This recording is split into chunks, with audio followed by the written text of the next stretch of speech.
말씀 앞에서 경외함을 만약에 세상의 역사를 완전히 뒤바꿀 구원과 회복의 스토리를 영화로 만든다면 첫 장면을 어떻게 연출하시겠어요? 보통은 하늘에서 거대한 불덩이가 떨어진다거나 아니면 바다가 쩍 하고 반으로 갈라지는 엄청난 기적을 상상하실 겁니다. 네, 맞아요. 아니면 수십만 명의 군대가 맞붙는 엄청 스펙타클한 전쟁터를 떠올리실 수도 있겠죠. 그렇죠. 근데 오늘 우리가 살펴볼 생명의 산 본문을 보면요. 그런 화려한 블록버스터급 기대감이 완전히 산산조각 납니다. 무대가 기적이 일어나는 신비로운 산꼭대기도 아니고 화려한 왕궁도 아니거든요. 네, 그저 뙤약볕이 내리쬐고 먼지가 펄펄 날리는 중동의 아주 평범한 보리추수밭이죠. 맞습니다. 자, 이 흙먼지 날리는 시골밭에서 어떻게 인류를 향한 거대한 구원의 청사진이 그려지는지 이 놀라운 이야기를 본격적으로 펼쳐볼까요? 오늘 우리의 심층 분석 주제는 바로 룻기 2장 1절에서 7절까지의 생명의 산 본문입니다. 이 생명의 산 본문은 겉보기에는 참 잔잔하고 서정적입니다. 그래서 많은 분들이 룻기를 그저 고대 시골 마을에서 일어난 따뜻한 미담이나 약간 한편의 아름다운 로맨스 그렇게 많이들 생각하시잖아요. 네, 그렇죠. 하지만 그 이면을 들여다보면 완전히 다릅니다. 이 기록은 하나님의 거대한 구속사가 인간의 눈에는 그저 우연으로만 보이는 평범한 일상을 통해 어떻게 전진하는지를 보여주는 아주 치밀하고 압도적인 기록이거든요. 아, 우연을 가장한 섭리 같은 거네요. 맞습니다. 오늘 우리는 심판을 통과한 구원이라는 성경 전체의 이 거대한 서사가 그저 이삭을 줍는 평범한 노동의 현장 속에서 어떻게 영감된 성경 구조 패턴으로 완벽하게 구현되고 있는지 그 깊은 의미를 짚어보려고 합니다. 야, 심판을 통과한 구원이라 단어만 들어도 벌써 무게감이 확 느껴지는데요. 근데 이 보리추수 밭의 상황을 제대로 이해하려면 먼저 역사적 배경을 좀 짚고 넘어가야 할 것 같아요. 네, 아주 중요한 포인트입니다. 오늘 다루는 룻기 2장 앞부분, 그러니까 룻기 1장의 시대적 배경이 사사 시대잖아요. 그 시대 분위기가 어땠는지, 그리고 이 가문이 왜 모압 땅에 가게 됐는지 설명이 좀 필요해 보입니다. 사사시대의 핵심을 한 문장으로 요약하면 이렇습니다. 사람이 각기 자기의 소견에 옳은 대로 행하였더라. 아, 자기 마음대로 살았다는 뜻이죠. 네, 영적으로나 도덕적으로 극심한 암흑기였죠. 하나님의 언약 백성이라는 정체성은 희미해지고 그저 힘의 논리와 이기주의가 지배하던 무법천지였습니다. 세상에. 그런 타락의 결과로 약속의 땅, 심지어 이름조차 떡집이라는 뜻을 가진 베들레헴에 극심한 기근이 찾아옵니다. 잠깐만요. 떡집이라는 동네에 떡이 없어서 굶어 죽게 생겼다니. 네, 굉장히 역설적이죠. 진짜 아이러니하네요. 성경에서 기근은 그냥 단순한 자연재해가 아니잖아요. 그렇죠. 언약을 파기한 백성을 향한 하나님의 심판으로 묘사되곤 합니다.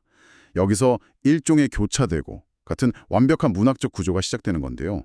충만해야 할 약속의 땅이 텅 비어버리는 심판을 겪게 되는 거죠. 아, 그래서 엘리멜렉 가문이 살 길을 찾아서 이방 땅인 모압으로 이민을 떠난 거군요. 솔직히 인간적으로 보면 가장으로서 가족들 안 굶기려고 양식 있는 곳으로 이사 간 게 그렇게 큰 잘못인가 싶기도 하거든요. 당장 먹고 사는 문제만 보면 합리적인 선택처럼 보일 수 있죠. 하지만 이스라엘 백성에게 약속의 땅 베들레헴을 떠나 모압으로 간다는 건 단순한 이사가 아닙니다. 영적인 의미가 있는 거군요. 네. 모압은 이스라엘과 역사적으로 적대 관계였고 영적으로도 우상 숭배가 가득한 곳이었어요. 즉, 하나님의 언약의 땅을 버리고 육신적인 풍요를 좇아서 이방의 가치관 속으로 걸어 들어간 영적 이탈이었던 거죠. 결과가 어땠나요? 모압에서 기다린 건 풍요가 아니라 엘리멜렉과 그의 두 아들의 죽음이었습니다. 시어머니 나오미와 두 이방 며느리만 남겨진 그야말로 철저한 상실이자 언약적 심판의 뼈아픈 결과였죠. 완전히 망해버린 거네요. 남편도 잃고 자식도 잃고 타지에서 과부 셋만 남았으니까요. 고대 사회에서 이보다 더 절망적일 수 있을까 싶습니다. 근데 여기서 놀라운 반전이 시작됩니다. 룻기 2장으로 넘어오면서 죽음과 심판으로 가득했던 무대가 극적으로 전환되거든요. 아, 드디어요. 네, 나오미와 모압 여인 룻이 모든 걸 잃고 빈손으로 베들레헴으로 돌아옵니다. 그리고 마침 그때가 생명을 상징하는 보리추수가 시작될 무렵이었어요. 타이밍이 기가 막히네요. 바로 이 지점이 중요합니다. 심판은 단지 그들을 멸망시키기 위한 형벌로 끝나지 않았습니다. 철저한 심판의 용광로를 거치고 모든 인간적인 소망이 끊어졌을 때 비로소 하나님의 구원이 시작될 준비가 된 것이죠. 아, 그래서 심판을 통과한 구원이라고 표현하신 거군요. 하나님은 그냥 심판에서 쏙 건져내시는 게 아니라 그 뼈아픈 상실을 통과하게 하시면서 새로운 구원의 길을 여신다는 거네요. 정확합니다. 심판이 도리어 구원을 잉태하는 통로가 된 셈이죠. 그렇다면 청취자님, 이 절망적인 상황 속에서 드디어 한 줄기 빛처럼 구원자가 등장해야 할 타이밍인데요. 생명의 산 본문인 룻기 2장 1절에 드디어 그 핵심 인물이 소개되죠. 네, 본문은 나오미의 남편 엘리멜렉의 친족으로 유력한 자가 있으니 그의 이름은 보아스더라. 이렇게 첫 인물을 소개합니다. 생접이면 가족을 도와줄 수 있는 사람이란 뜻인가요? 맞아요.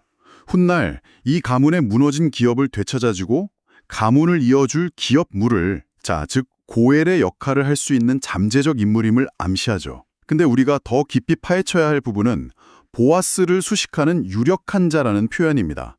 히브리어로는 기보르 하일이라고 하는데요. 잠깐만요. 기보르 하일이요? 성경에서 유력한 자라고 하면 보통 돈이 엄청 많거나 지역 유지 같은 사람을 말하는 거 아닌가요? 이게 왜 그렇게 중요한 건지 잘 납득이 안 가는데요. 그렇게 생각하기 쉬운데요. 이 단어의 쓰임새를 보면 완전히 다른 의미가 숨어 있습니다. 본래 사사시대나 여호수아서에서 이 기보르 하일이라는 단어는 주로 큰 용사로 번역됐어요. 큰 용사요? 네, 입다나 기드온 같은 인물들에게 쓰였죠. 다시 말해 압도적인 무력으로 적의 숨통을 끊고 제압하는 폭력적인 군사 영웅을 뜻하는 칭호였습니다. 칼 휘두르는 전사라는 말씀이시죠. 네, 근데 한번 생각해 보십시오. 사사시대의 그 무시무시한 폭력적 영웅주의가 이스라엘 공동체에 진정한 샬롬을 가져다 주었습니까? 아니죠. 오히려 자기들끼리 죽고 죽이는 내전이 벌어지고 폭력의 악순환이 끊이지 않았잖아요. 그렇습니다. 무력과 폭력은 세상을 구원하지 못했습니다. 근데 오늘 생명의 삶 본문은 칼이나 창 같은 무기는 한 번도 쥐어본 적 없을 평화로운 농장지주 보아스에게 이 무시무시한 칭호를 과감하게 부여하는 겁니다. 와, 힘의 정의를 완전히 뒤집어버린 거네요. 그렇죠. 사사시대 사람들은 사람을 죽여야만 강한 용사라고 생각했는데 이 성경 저자는 경제적 풍요를 납자에게 나누어주고 율법이 요구하는 자비, 즉 헤세드를 일상에서 실천하는 보아스야말로 진정한 기보르 하일이라고 선언하는 거군요. 완벽한 통찰입니다. 세상의 가치관에서는 남을 짓밟은 자가 강자지만 하나님의 구속사에서는 약자를 품고 생명을 살리는 자가 진정한 기보르 하일인 거죠. 정말 멋진 반전입니다. 그리고 이게 단순한 반전이 아닙니다. 이것은 훗날 무력이 아니라 십자가에서의 철저한 자기희생과 섬김으로 인류의 영원한 고엘이 되실 예수님의 사역을 미리 보여주는 아주 완벽한 모형 패턴인 겁니다. 참된 힘은 살리는 데 있다. 한 명의 시골 지주를 묘사하는 단어 하나에 십자가의 구원 원리까지 연결고리가 이어져 있다는 게 정말 소름 돋네요.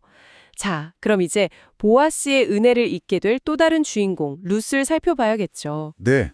생명의 삶 본문 2장 2절을 보면 룻이 시어머니에게 내가 밭으로 가서 누구에게 은혜를 입으면 그를 따라 이삭을 주겠나이다. 이렇게 말합니다. 당시 룻의 현실이 구체적으로 어땠나요? 한마디로 생명의 벼랑 끝에 서 있었습니다. 이스라엘 율법이 특별히 보호하라고 명시한 가장 취약한 계층 셋이 가난한 자, 거류민, 그리고 과부거든요. 아, 룻은 그 세 가지에 다 해당되잖아요. 맞습니다. 돈 한 푼 없는 가난한 자였고 혐오받는 모압 출신 거류민이었고 과부였죠. 철저한 삼중적 약자였습니다. 고대 사회에서 이런 여성이 낯선 남자들 가득한 추수밭에 나간다는 건 온갖 폭력의 위험에 무방비로 노출된다는 뜻이기도 했어요. 진짜 목숨 걸고 나간 거네요. 굶어 죽어가는 시어머니 살리려고 그 위험한 밭으로 직접 뛰어들 결심을 한 건데 근데 여기서 의문이 하나 드는 게요. 네, 어떤 제가 알기로 구약 율법에 추수할 때 밭 모퉁이 이삭은 남겨두어서 가난한 사람들이 줍게 하라는 법이 명확히 있잖아요. 규례가 있죠. 그럼 룻 입장에서는 나 이 동네에서 제일 가난하니까 율법에 보장된 내 권리대로 좀 줍겠습니다 하고 당당하게 나설 수도 있었을 텐데 왜 굳이 누구에게 은혜를 입으면이라고 하면서 그렇게까지 몸을 낮춘 걸까요? 그 지점이 바로 룻의 영적 태도를 보여주는 핵심입니다. 율법에 조항이 있었지만 사사시대라는 당시의 타락한 시대상을 떠올려 보십시오. 자기 소견에 옳은 대로 살던 시절? 그렇죠. 하나님의 법을 무시하던 시절인데 그 규례가 제대로 지켜졌을 리 만무하죠. 룻은 그 척박한 현실을 알고 있었습니다. 그래서 권리를 차갑게 주장하는 대신 철저히 누군가의 긍휼과 은혜에 기대는 겸손한 태도를 취한 거예요. 자신이 무언가를 요구할 자격조차 없는 이방인임을 자각한 거죠. 이방 여인의 입에서 율법의 정당성이 아니라 절대적인 은혜를 구하는 고백이 나왔다는 게, 와, 묘하네요. 어떻게 보면 율법의 정죄 아래 놓여서 스스로 구원받을 능력이 전혀 없는 우리 인류 전체가 예수님의 은혜만을 구해야 한다는 영적 현실을 보여주는 것 같습니다. 그렇습니다. 룻의 고백은 구원을 갈망하는 모든 죄인들의 모형이 됩니다. 그리고 여기서 우리는 성경 전체를 관통하는 또 다른 거대한 영감된 성경 구조 패턴을 발견하게 되는데요. 오, 어떤 패턴이죠? 창세기로 한번 돌아가 볼까요? 아담이 타락했을 때 세상 만물에 임한 심판의 결과가 뭐였죠? 땅이 저주를 받아서 가시덤불을 내고 땀을 흘려야 먹고 살 수 있게 된 거 그거잖아요. 맞습니다. 고통스러운 노동을 해야 식물을 얻어먹는 것. 그게 심판 아래 놓인 인류의 보편적 현실입니다. 뼈 빠지게 일해야 겨우 입에 풀칠하는 고단한 노동의 굴레. 근데 보아스의 밭은 좀 다르다는 건가요? 완전히 다릅니다. 보아스의 밭은 자비가 온전히 실행되는 공간이에요. 연약하고 자격 없는 이방 여인에게 은혜로 생명의 양식이 풍성하게 공급되는 곳이죠. 즉, 타락으로 인해 세상 만물에 임한 저주의 원리가 극복되고 하나님의 샬롬이 회복된 새로운 에덴의 역할을 하고 있는 겁니다. 이야, 새로운 에덴이요? 네. 더 나아가서 이방인 룻이 은혜로 이삭을 거두는 모습은 이스라엘 백성이 광야에서 값없이 만나를 줍던 출애굽 사건과도 선명한 연결고리를 맺고 있습니다. 세상에 에덴의 생명나무 열매와 광야의 만나가 지금 흙먼지 날리는 보리밭의 이삭으로 이어지고 있다는 거네요. 타락한 땅 한가운데 하나님의 통치가 임하는 생생한 성전이 세워진 셈입니다. 맞습니다. 자, 그렇다면 청취자님, 이제 이 이야기의 가장 심장 떨리는 순간으로 들어가 봐야겠죠. 힘의 정의를 바꾼 평화의 뒤주 보아스와 철저한 약자로서 은혜만 구하며 나선 룻. 전혀 만날 일 없던 이 두 사람이 도대체 어떻게 만나게 되는지 2장 3절로 넘어가 보겠습니다. 2장 3절은 성경 전체 섭리관을 대변하는 놀라운 구절입니다. 본문을 보면 룻이 우연히 엘리멜렉의 친족 보아스에게 속한 밭에 이르렀더라 라고 기록하는데요. 여기서 히브리어 원문 와이켈의 미크레라는 표현이 굉장히 독특합니다. 직역하면 그녀의 우연히 일어났다라는 뜻이거든요. 우연히 일어났다.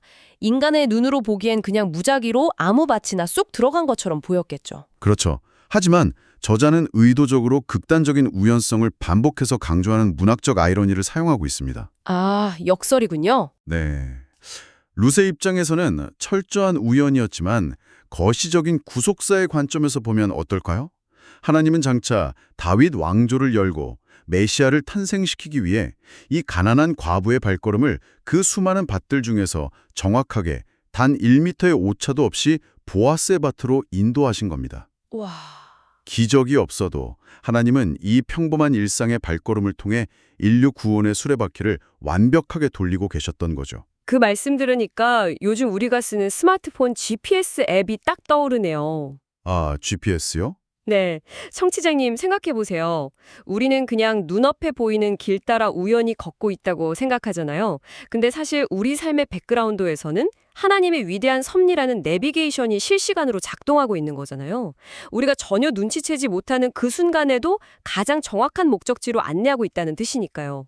야, 아주 훌륭한 비유입니다. 그 지점이 바로 기독교 신앙이 말하는 섭리의 가장 매력적인 신비거든요. 네.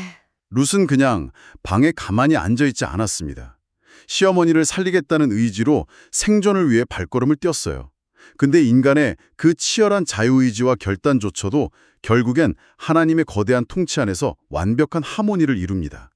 인간의 자유와 하나님의 주권이 충돌하지 않고 구속사를 완성해내는 동력으로 함께 작용하는 것이죠. 듣고 나니까 정말 소름이 돋네요.